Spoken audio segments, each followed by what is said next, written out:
ضرورت کی معمولی چیزیں بھی باہر سے منگواتا ہے، ایٹم بم بنانے کا مہنگا سودا کیوں کرنا پڑا؟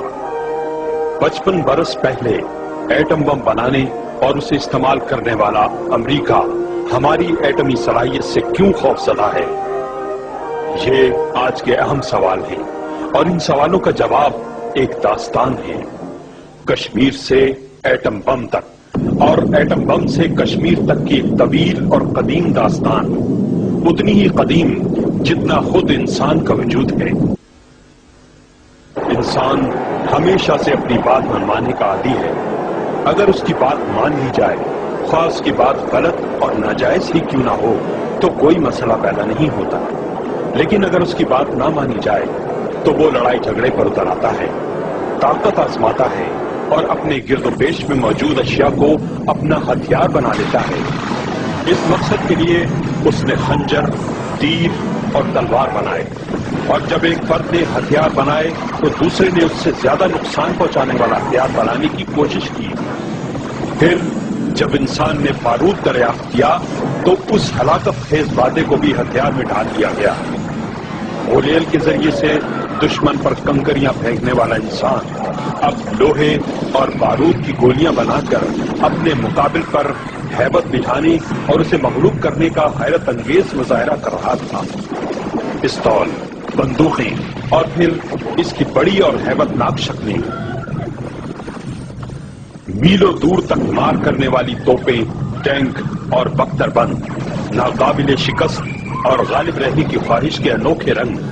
پھر انسان نے مزید ترقی کی، پرندوں کی طرح اڑنے کا خواب دیکھنے والے انسان نے ہوائی جہاز بنایا تو اسے بھی فوراً ہی ایک جنگی مشین میں بدل دیا، بم برسانے والی مشین۔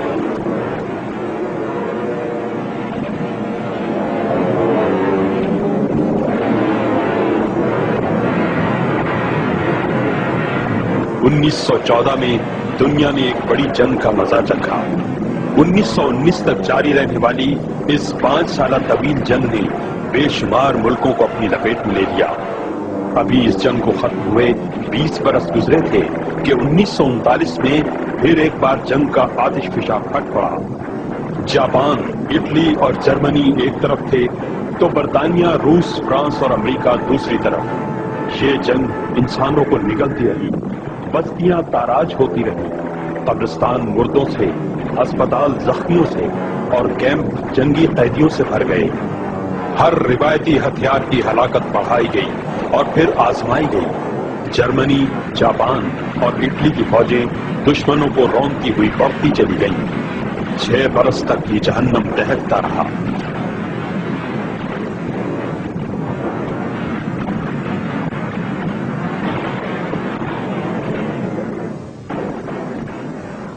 یہ اگست 1945 تھا جب جاپان کے شہر ہیروشیما پر ایک امریکی جہاز نے ایک بم گرایا۔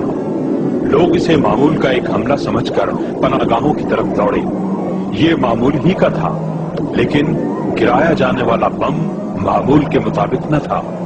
یہ بم زمین پر گرنے سے پہلے ہی پھٹ گیا، جیسے آتش فشاں پھٹ گیا ہے۔ تیز روشنی اور پگھلا دینے والی حرارت،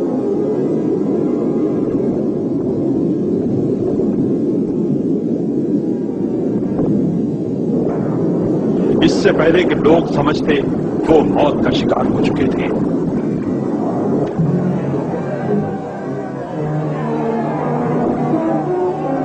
بم برسانے والا جہاز واپس پلٹ گیا، لیکن شہر میں دور و نزدیک کوئی حرکت پیدا نہ ہوئی۔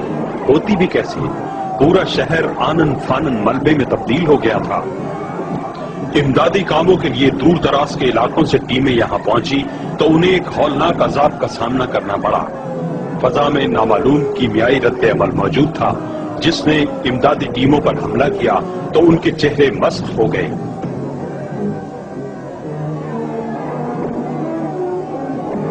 لیکن جاپانیوں نے اس غیر معمولی حملے پر بھی غیر معمولی قوت برداشت کا مظاہرہ کیا اور غلامی پر آمادہ نہ ہوئے۔ تیسرے دن جاپان کے دوسرے شہر ناگاساکی پر ایسا ہی ایک اور بم گرایا گیا۔ ایک اور شہر صفائے ہستی سے غائب ہو گیا۔ انسانیت ماتم کناں ہو گئی۔ امریکی دارالحکومت سے اعلان کیا گیا کہ اگر جاپان ہتھیار نہیں